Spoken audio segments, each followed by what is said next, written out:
Wipro Kodathi in many ways is a capture of architecture, urbanism, people and experience.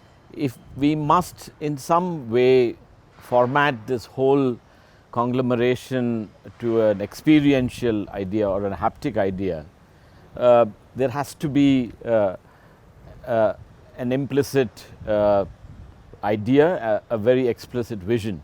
So if we must montage this and seek for your reactions, what would you read the idea or the vision? Ravi, vision is a lofty term, so it sort of burdens me and also overused. So let me respond to this in a slightly different manner. In 2016, in Wipro, we decided to build for 60,000 more. The scale was unprecedented, and that in many ways translated for me a deeper responsibility beyond the physical challenge of building 9 million in 3 years. Right. And so I think let me stay with that idea and that responsibility and then respond. Right? And also, as a matter of fact, of all the functions, I prioritized my time, over-invested on the construction group. So let me sort of try and articulate addressing four questions, right? And let me pick up Kodathi as an example to sort of respond to you. This complex will seat 25,000 employees, 25,000 people. So when you think 25,000 people will spend most of their active life here, moment you internalize that aspect, then how and what you would build goes beyond the simplistic idea of productivity and efficiency. One would need to think of space more anthropologically, right?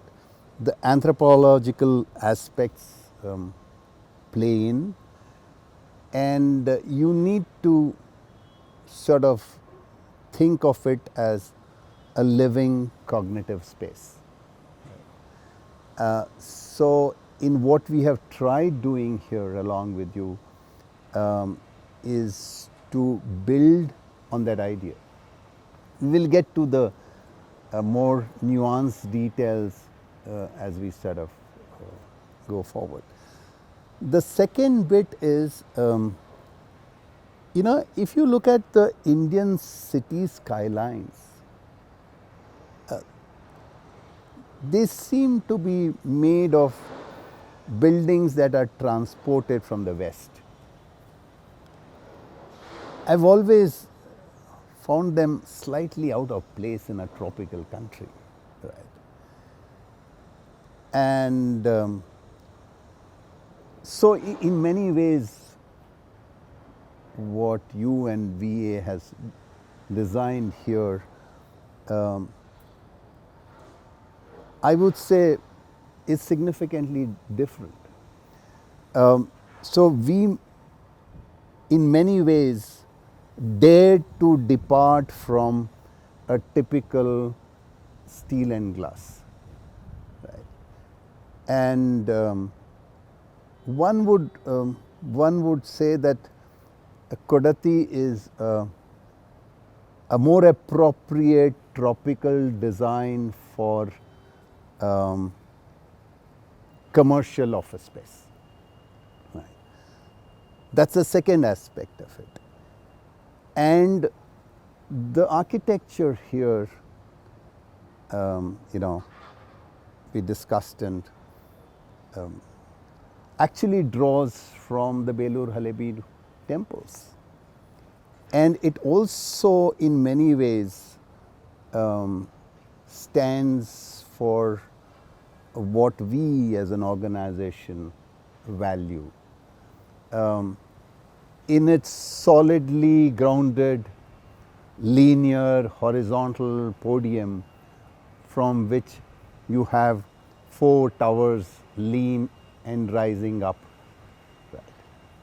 rising up to the sky. It's aspirational while you are rooted.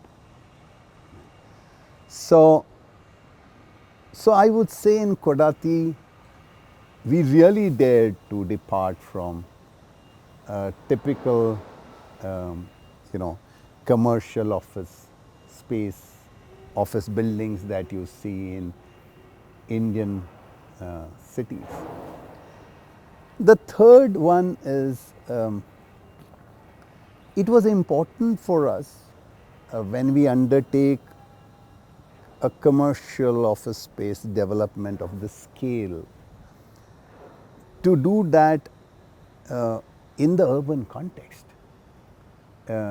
It's a large development that's happening in a city. And so how could you not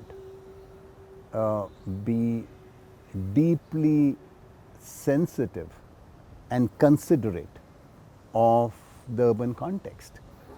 And it's also important for us to be assimilative of the surrounding, people, space and time.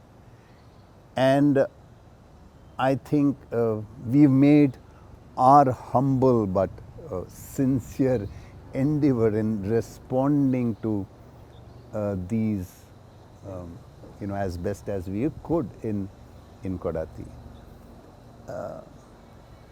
The fourth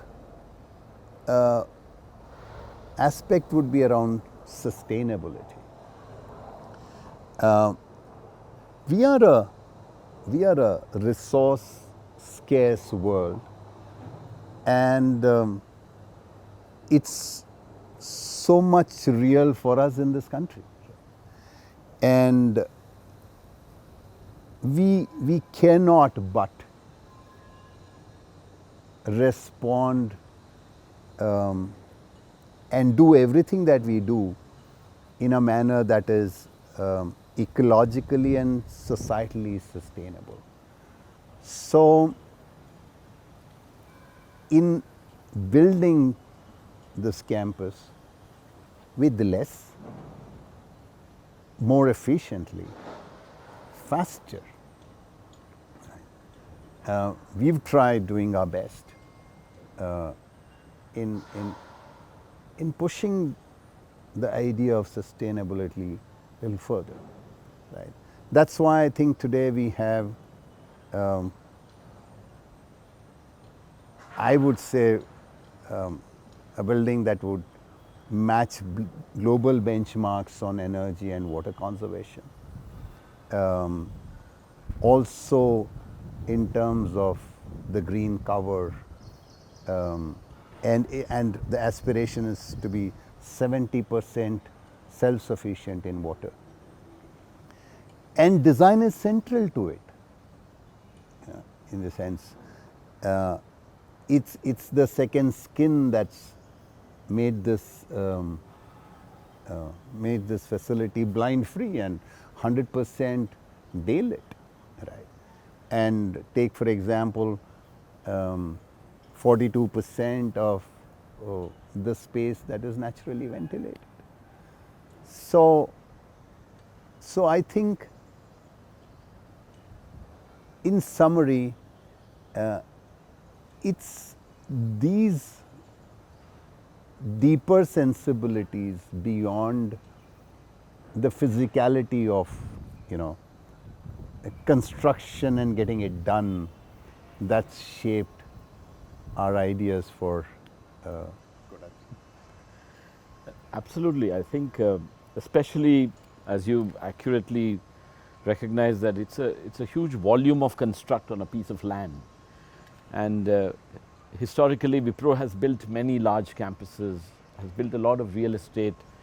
Uh, but this has become a very distinctive departure for the new world, as we recognize that sustainability as how it used to be during the times of vernacular to what it should be, you know, for the mother planet becomes very, very recognizably important.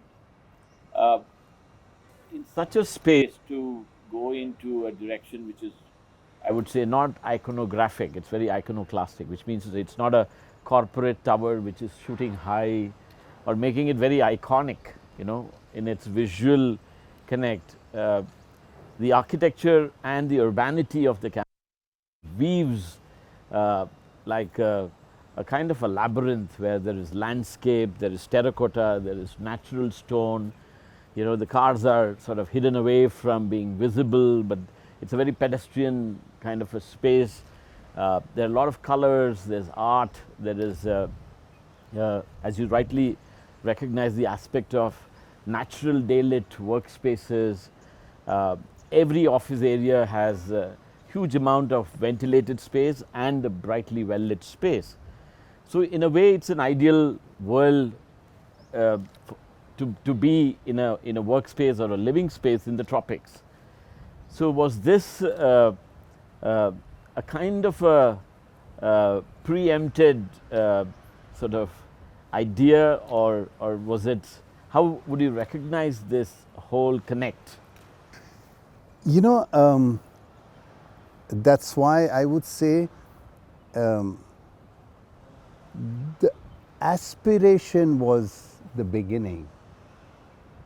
The outcome actually has been, you know, been the journey, right? I don't think one had a template to sort of, you know, work on.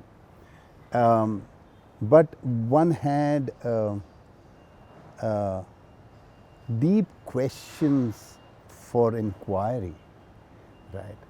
And I must have been an extremely troublesome customer for you, Ravi, because I don't think you, you know, no, but that's been the journey that, you know, and at every stage we questioned ourselves, right?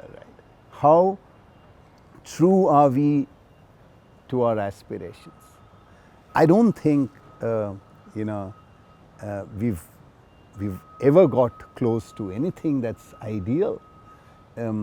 Ideal is in one's dream and imagination. You only try and get as close as you can, and it gets further, right? So, you know, that aspiration has always been there, and it's been a gratifying journey. You know, while one might say that this is not a typical, you know, IT corporate building, but the aspiration is that this becomes a typical commercial office space building in tropical India. So, yes. So if it's sort of, you know, if it breaks that path, and I would say these kinds, for that matter, might actually end up being a typical, you know, buildings in Indian cities. Absolutely, it's like a nature place. It's like a resort to work. Yes, you know, if you ask me, you know, I have discussed this in our N number of reviews when we were thinking through the architecture. This campus is 4 times denser than what we have built in Electronic City. So the challenge was, I'm sure for you, was while we would put 25,000 people in less than 20 acres, how should it be still like working in maybe Cubbon Park, right? Sit down under a tree and work on your laptop, right? I'm just sort of, right. So how do you do that when, how do you balance density and sense of space, right? Density and green. How do you balance all of that? I'm sure would have been a challenge, and you've done a great job. So, thank you for that. Yes, thank you for that appreciation. Many years before, during the Bauhaus, there was a whole movement to build in a timeless way. Architecture started taking a format where the fundamentals became primordial to the nature of design, and modernism sort of wedged into the space of not recognizing context other than the climatic. But I think this in its essence is a departure from all that, because it's so well woven to the salubrious climate of Bangalore. It's as you accurately recognize, it's very tropical. It celebrates a lot of flow plate, brings back the same earth that we occupy as terraces, so that there's more green than there was green. It sort of recognizes wetland, zones to make sure that the water, percolation to the subsoil space is, gratified and respected. And also, you mentioned about the anthropological aspect of people space, not just about the workstation or about the bite of the cubicle that they occupy as one ODC, or even if it's the outdoor space. In all this sort of recognition, do you read it's a departure from being an academic campus? Because I think a lot of IT, architecture always sort of hinged on the need to make it into an academia. But I think this is a sort of a new genre of introduction to architecture and a workspace. What would be your reaction to that? So, let me make this slightly simpler for me to respond.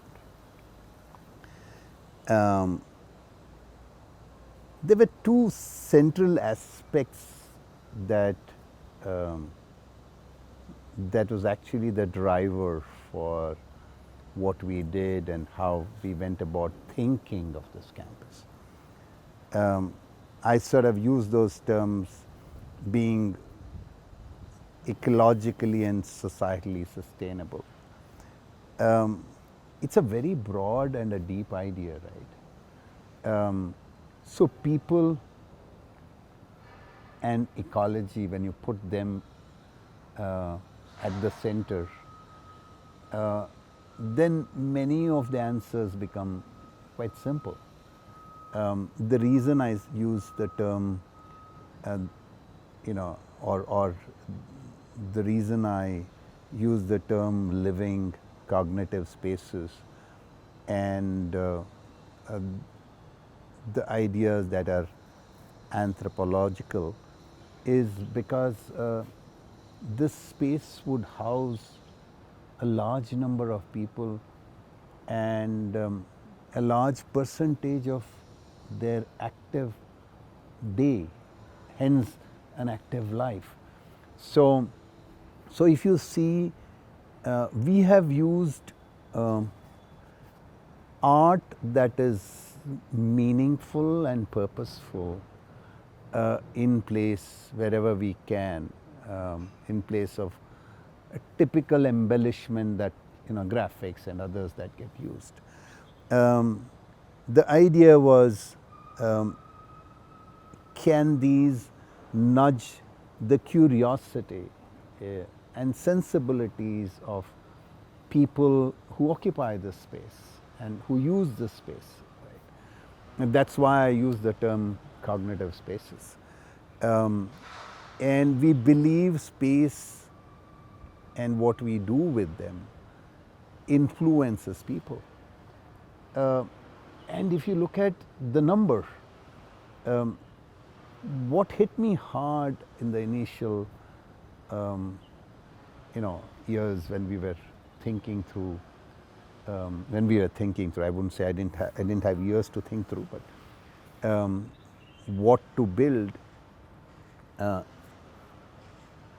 translates into a huge responsibility, saying that, look here, what we would build will house 60,000 people, and in those 60,000 will spend a large amount of their active life in those spaces.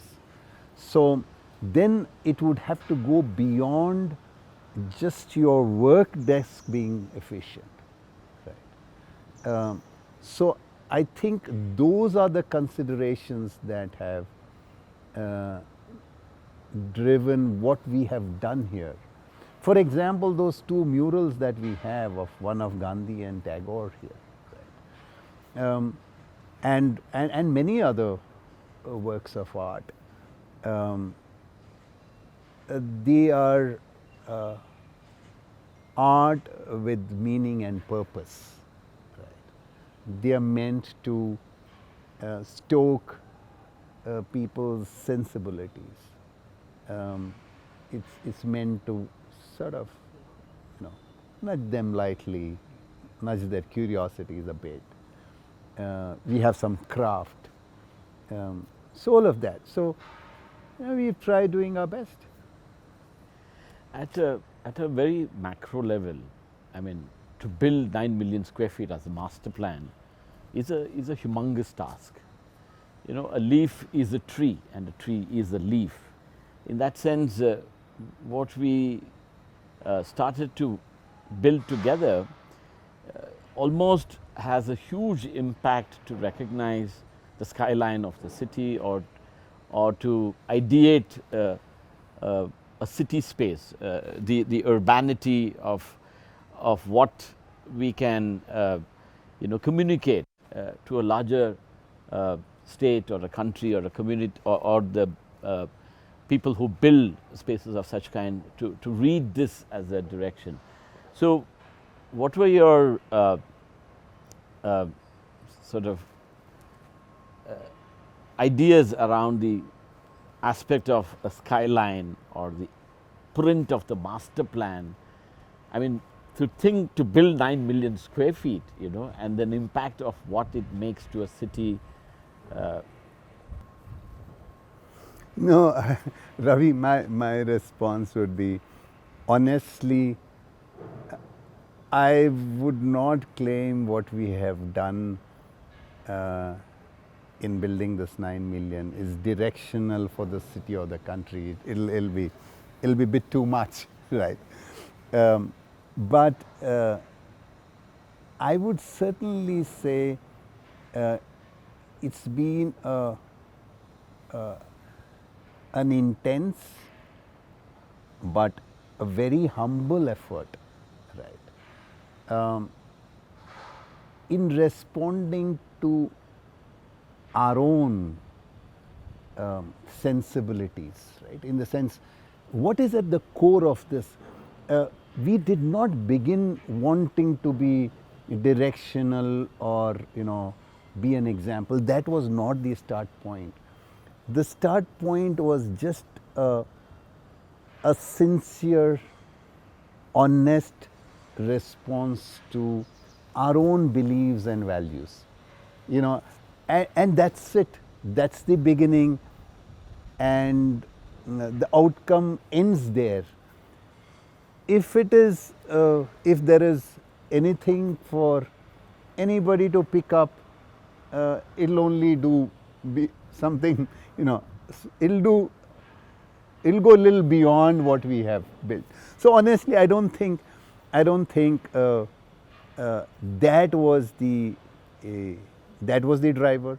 The driver was an honest, again I have to repeat, honest what do you call, response to our, how do you stay with your own belief and values. When I'm talking of, our organization's culture, what we believe in, how do you sort of stay with it and do everything that you do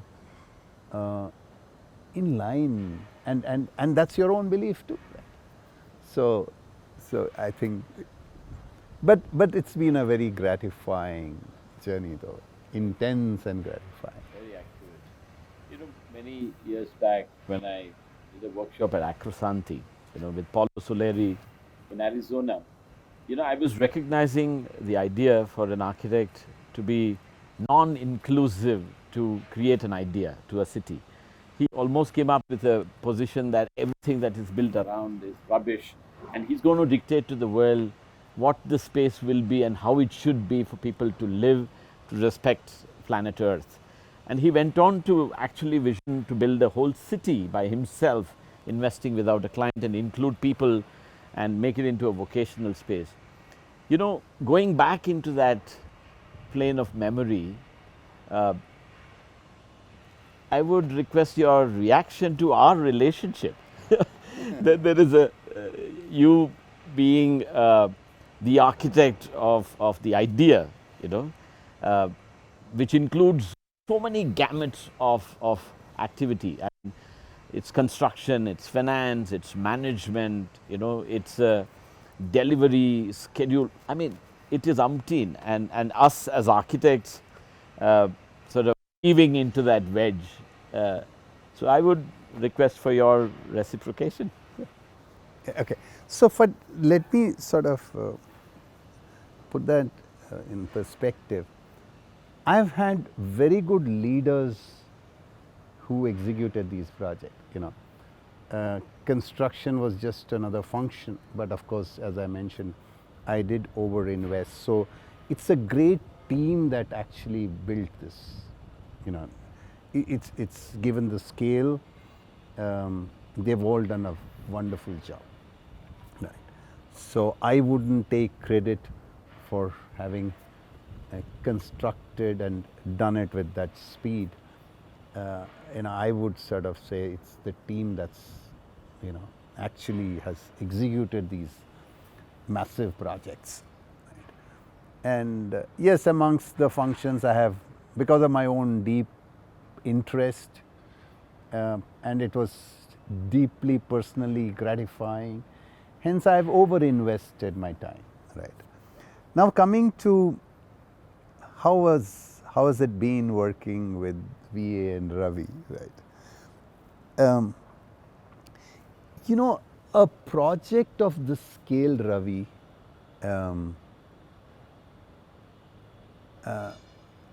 is not is a journey, right? In the sense, the end state is actually outcome of that journey,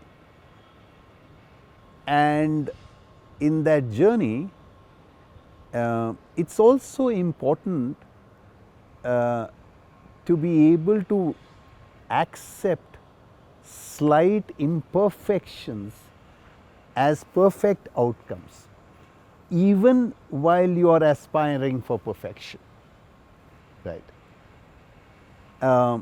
And that's important, and that understanding is important between people who undertake that journey.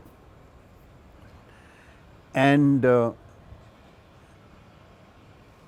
I think the end state and the outcome has been beautiful. So that should speak for that journey, right? And honestly, I have personally thoroughly enjoyed, and it's been hugely gratifying working with you, Ravi. I must state that. I'm reminded of a poem. The poem goes like this. they say nothing can be created